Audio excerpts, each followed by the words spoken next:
السلام علیکم۔ آج پیر ہے اگست کی 16 تاریخ۔ پاکستان میں سر شام کے 7، بھارت میں 7:30، اور یہاں ہمارے اسٹوڈیوز کی گھڑیوں میں صبح کے 10 بج رہے ہیں۔ وائس آف امریکہ واشنگٹن کی اردو سروس سے میں ہوں خالد حمید، خبروں کے ایک بلیٹن کے ساتھ۔ افغانستان کے دارالحکومت کابل اور صدارتی محل پر قبضہ کرنے کے بعد طالبان نے جنگ کے خاتمے کا اعلان کیا ہے۔ تاہم کابل میں روزمرہ زندگی مکمل مفلوج ہے۔ ہر طرف خوف کی فضا اور صورتحال غیر یقینی ہے۔ دوسری جانب عوام طالبان کے بغیر کسی خون خرابے کے چند دنوں میں کابل کے صدارتی محل تک پہنچنے کے امر سے خوش دکھائی دیتے ہیں۔ طالبان کے ایک ترجمان اور مذاکرات کار سہیل شاہین نے کہا ہے کہ جنگجو گروپ کی جانب سے اس وقت مذاکرات جاری ہیں، جس کا مقصد افغانستان میں کھلے دل سے تمام فریقوں کی شراکت داری پر مشتمل اسلامی حکومت تشکیل دینا ہے۔ ایسوسی ایٹڈ پریس سے بات کرتے ہوئے سہیل شاہین نے کہا کہ معاملات طے ہونے کے بعد صدارتی محل سے نئی حکومت سے متعلق اعلان کیا جائے گا۔ تاہم اے پی کی رپورٹ کے مطابق ایسا لگتا ہے کہ یہ معاملہ ابھی آگے نہیں بڑھا ہے۔ دوحہ میں طالبان کے سیاسی دفتر کے ایک ترجمان نے اتوار کے روز الجزیرہ نیٹ ورک کو بتایا کہ افغانستان میں جنگ ختم ہو گئی ہے اور جلد ہی یہ واضح کر دیا جائے گا کہ اب ملک پر کس طرح کی حکومت ہوگی۔ رائٹرز کے ایک رپورٹ کے مطابق ترجمان محمد نعیم نے کہا ہے کہ کسی جمہوری ادارے یا اس کے دفتر کو نشانہ نہیں بنایا گیا۔ ترجمان کا کہنا تھا کہ طالبان ہر فرد کو یقین دلاتے ہیں کہ وہ تمام شہریوں اور سفارتی مشنز کو تحفظ فراہم کریں گے۔ ان کا کہنا تھا کہ ہم تمام افغان شخصیات سے بات چیت کے لیے تیار ہیں اور انہیں ضروری تحفظ کی ضمانت فراہم کریں گے۔ ہم ہر قدم ذمہ داری سے اٹھائیں گے اور ہم ہر ایک کے لیے امن کی خواہش رکھتے ہیں۔ ترجمان کا مزید کہنا تھا کہ ہم گزشتہ 20 سال سے جس چیز کے لیے قربانی دے رہے تھے وہ ہم نے حاصل کر لی ہے۔ ہمارا ملک اور اس ملک کے لوگ اب آزاد ہیں۔ اس خبر کی مزید تفصیلات موصول ہو رہی ہیں۔ خبر میں شامل بعض معلومات خبر رساں اداروں ایسوسی ایٹڈ پریس اور رائٹرز سے لی گئی ہیں۔ امریکہ کے وزیر خارجہ اینٹنی بلنکن نے طالبان کی جانب سے افغانستان کے کنٹرول اور کابل پہنچنے کو دل دہلا دینے والا واقعہ قرار دیا ہے اور کہا ہے کہ امریکی فورسز ملک سے تمام امریکیوں اور امریکہ کے لیے کام کرنے والے افغان شہریوں کو نکالنے کے لیے کام کر رہی ہیں۔ وائس آف امریکہ کے لیے جیف سیلٹن کی رپورٹ کے مطابق اینٹنی بلنکن نے اتوار کو امریکی نشریاتی ادارے CNN کے programme state of the union میں بات کرتے ہوئے کہا کہ امریکہ کے لیے کابل میں موجود عملے اور امریکہ کی مدد کرنے والوں کی حفاظت اولین ترجیح ہے اور اس مقصد کے لیے ہر ممکن کوشش کی جائے گی۔ ان کے بقول ہم نے طالبان سے کوئی مطالبہ نہیں کیا ہے۔ ہم نے انہیں کہا تھا کہ سفارتی عملے کے انخلاء کے عمل کے دوران اگر انہوں نے ہمارے اہلکاروں یا ہمارے آپریشنز میں مداخلت کی کوشش کی تو اس کا جواب میں تیز اور فیصلہ کن رد عمل سامنے آئے گا۔ ادھر واشنگٹن سے ایسوسی ایٹڈ پریس کی ایک خبر کے مطابق سفارتکاروں اور سویلینز کے انخلاء میں مدد دینے کے لیے اضافی 1000 فوجیوں کو کابل روانہ کیا جا رہا ہے، جس کے بعد انخلاء کے معاملے سے متعلق امریکی فوجیوں کی مجموعی تعداد بڑھ کر 6000 ہو جائے گی۔ تاہم ابھی تک پینٹاگن نے اس کا باضابطہ اعلان نہیں کیا ہے۔ اس سے قبل ہفتے کے روز صدر جو بائیڈن نے تقریباً 5000 اضافی فوجی کابل تعینات کرنے کے احکامات جاری کیے تھے۔ جیف سیلٹن کی رپورٹ کے مطابق اتوار کی رات پینٹاگن نے کہا ہے کہ اس نے کچھ افغان فورسز کی مدد سے ایئرپورٹ پر ٹریفک کنٹرول سنبھال لیا ہے۔ پریس سیکریٹری جان کربی نے وائس آف امریکہ کو بتایا کہ کمرشل ٹریفک جاری ہے، اگرچہ اسے گاہے گاہے رکنے اور تاخیر کا تجربہ ہوا ہے۔ امریکی محکمہ خارجہ کے ترجمان نیڈ پرائس نے اتوار کی رات ایک بیان میں کہا کہ کابل میں امریکی سفارتخانے سے تمام عملے کا بحفاظت انخلاء مکمل ہو چکا ہے اور یہ کہ تمام اسٹاف کو ایئرپورٹ پہنچا دیا گیا ہے جہاں کے احاطے پر امریکی فوج کا قبضہ ہے۔ بیان میں یہ بھی کہا گیا ہے کہ امریکہ ان ہزاروں افغانوں کے انخلاء کو بھی تیز کر رہا ہے جو امریکہ کے خصوصی امیگرنٹ ویزوں کے اہل ہیں۔ نیٹو نے اتوار کو ایئرپورٹ پر اپنی کوششوں پر توجہ مرکوز کرنا شروع کی اور وہ کابل میں سفارتی موجودگی برقرار رکھنے کی کوشش کر رہا ہے۔ نیٹو کے ایک عہدیدار نے وائس آف امریکہ کو بتایا کہ ہم کابل ایئرپورٹ پر افغانستان کو دنیا سے منسلک رکھنے کی کارروائیاں برقرار رکھنے میں مدد کر رہے ہیں۔ پیر کے صبح کابل میں حامد کرزئی انٹرنیشنل ایئرپورٹ پر گن فائر سے کم از کم 3 افغان مارے گئے ہیں اور بہت سے دوسرے زخمی ہوئے ہیں۔ ایسے میں جبکہ گزشتہ رات طالبان نے دوبارہ کابل کا کنٹرول سنبھال لیا ہے، ہزاروں ایسے لوگ جن کو اپنی جانوں کا خوف لاحق ہے اس امید پر کابل ایئرپورٹ کے اندر اور باہر جمع تھے کہ شاید انہیں انخلا کرنے والی کسی پرواز پر جگہ مل جائے۔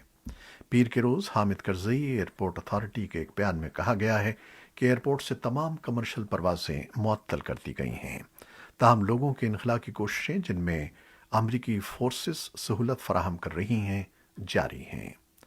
عینی شاہدین نے وائس آف امریکہ کو بتایا کہ گزشتہ رات ان افغانوں کو ایئرپورٹ میں داخل ہونے دیا گیا جن کے پاس ضروری سفری کاغذات موجود تھے۔ افغانستان کے صدر اشرف غنی نے سوشل میڈیا پر اپنے ایک پیغام میں ملک چھوڑنے کی تصدیق کر دی ہے، تاہم یہ نہیں لکھا کہ وہ استعفیٰ دے رہے ہیں۔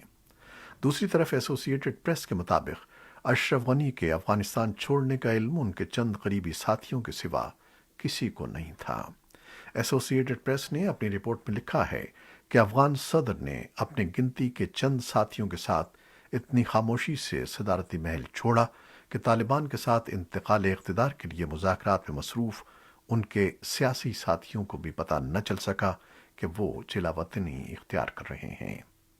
اشرف غانی نے اپنی روانگی کی تصدیق کرتے ہوئے لکھا ہے کہ انہیں آج ایک مشکل فیصلہ درپیش تھا کہ وہ مسلح طالبان کا مقابلہ کرتے یا ملک چھوڑتے۔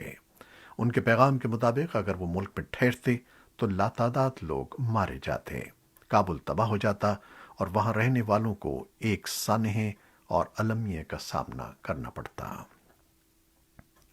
افغانستان کی نئی صورتحال کا جائزہ لینے کے لیے پاکستان کی قومی سلامتی کمیٹی کا ہنگامی اجلاس وزیراعظم عمران خان کی صدارت میں جاری ہے۔ ملک کی سیاسی اور عسکری قیادت کا یہ اہم اجلاس کابل پر طالبان کے قبضے کے تناظر میں بلایا گیا ہے۔ اس اجلاس میں وزیر دفاع، وزیر خارجہ اور وزیر داخلہ اور chairman joint chiefs of staff committee, تینوں مسلح افواج کے سربراہان اور آئی ایس آئی کے ڈائریکٹر جنرل شریک ہیں۔ پاکستان کے وزیر خارجہ شاہ محمود قریشی نے کہا ہے کہ وہ امید کرتے ہیں کہ افغان سیاسی رہنما ایک ساتھ مل کر ملک کے مفاد کے لیے کام کریں گے اور پاکستان تعمیری اور سہولت کاری کا کردار ادا کرتا رہے گا۔ انہوں نے کہا کہ ہمارا مقصد پرامن، متحد، جمہوری، مستحکم اور خوشحال افغانستان کا قیام ہے۔ دفتر خارجہ میں شاہ محمود قریشی سے پیر کو افغان سیاسی وفد میں شامل رہنماؤں نے ملاقات کی ہے، جن میں افغانستان کی پارلیمان کے ایوان زیریں کے اسپیکر میر رحمان رحمانی، صلاح الدین ربانی، محمد یونس قانونی، استاد محمد کریم خلیلی اور دیگر شامل تھے۔ پاکستان ایئر لائن نے کہا ہے کہ کابل ایئرپورٹ پر سیکیورٹی کی غیر یقینی صورتحال کے باعث کابل آپریشن معطل کر دیا گیا ہے۔ اسلام آباد سے وائس آف امریکہ کے نمائندے عاصم علی رانا کے مطابق پی آئی اے کا کہنا ہے کہ کابل ایئرپورٹ پر مکمل سیکیورٹی اور ایئرپورٹ سٹاف کے نہ ہونے اور رن وے پر لوگوں کے ہجوم کے باعث پروازوں کے ملتوی کرنے کا فیصلہ کیا گیا ہے۔ پی آئی اے کے مطابق مسافروں، عملے اور اثاثوں کی حفاظت کی خاطر کابل ایئرپورٹ سے پروازیں غیر معینہ مدت تک کے لیے ملتوی رہیں گی اور یہ فیصلہ وزارت خارجہ اور افغان سول ایوی ایشن سے مشاورت کے بعد کیا گیا ہے۔ افغان صدر اشرف غنی کے ملک چھوڑنے اور کابل پر طالبان کے قبضے کے بعد بھارت کی پہلی ترجیح کابل اور دیگر مقامات سے اپنے شہریوں کو بحفاظت نکالنا ہے۔ میڈیا رپورٹوں میں ذرائع کے حوالے سے بتایا گیا ہے کہ حکومت کے اعلیٰ عہدیداروں کا کہنا ہے کہ افغانستان کی صورتحال انتہائی غیر متوقع ہے۔ حکومت حالات پر نظر رکھے ہوئے ہے۔ وہ کابل میں اپنے سفارت خانے کے عملے اور دوسرے مقامات پر موجود شہریوں کی زندگی کو خطرے میں نہیں ڈالے گی، ان کو بحفاظت واپس لایا جائے گا۔ افغانستان کی تیزی سے بدلتی ہوئی صورتحال کے بارے میں دنیا بھر سے رد عمل موصول ہو رہا ہے۔ برطانیہ کے وزیر اعظم بورس جانسن نے مغربی ملکوں سے کہا ہے کہ وہ افغانستان میں صورتحال سے نمٹنے کے لیے مل جل کر کام کریں۔ انہوں نے کہا کہ ہم نہیں چاہتے کہ کوئی بھی دوطرفہ طور پر طالبان کو تسلیم کر لے۔ ہم ایک متحدہ اپوزیشن چاہتے ہیں تاکہ افغانستان کو دہشت گردی کی دوبارہ آماج گاہ بننے سے روکا جا سکے۔ روسی خبر رساں ایجنسی نے اتوار کے دن بتایا کہ ماسکو طالبان کو ملک کی قانونی اتھارٹی کے طور پر تسلیم نہیں کرتا۔ قطر کی وزارت خارجہ نے اتوار کے دن ایک بیان میں افغانستان کے تمام علاقوں میں فوری، جامع اور مستقل جنگ بندی کی اپیل کی۔ اسی دوران پاکستان اور ایران نے بھی موجودہ صورتحال پر تشویش کا اظہار کیا ہے۔ پاکستان کے وزیر خارجہ نے سرکاری ٹیلی ویژن کو بتایا کہ پاکستان کابل میں سفارت خانے کو بند کرنے کا منصوبہ نہیں رکھتا۔ اسلام آباد پہلے ہی کہہ چکا ہے کہ وہ مزید افغان پناہ گزینوں کو قبول نہیں کر سکتا۔ دوسری جانب ایران کی سرکاری خبر رساں ایجنسی نے وزارت داخلہ کے ایک عہدیدار کے حوالے سے بتایا ہے کہ ایران نے 3 سرحدی علاقوں میں سینکڑوں خیمے لگا دیے ہیں۔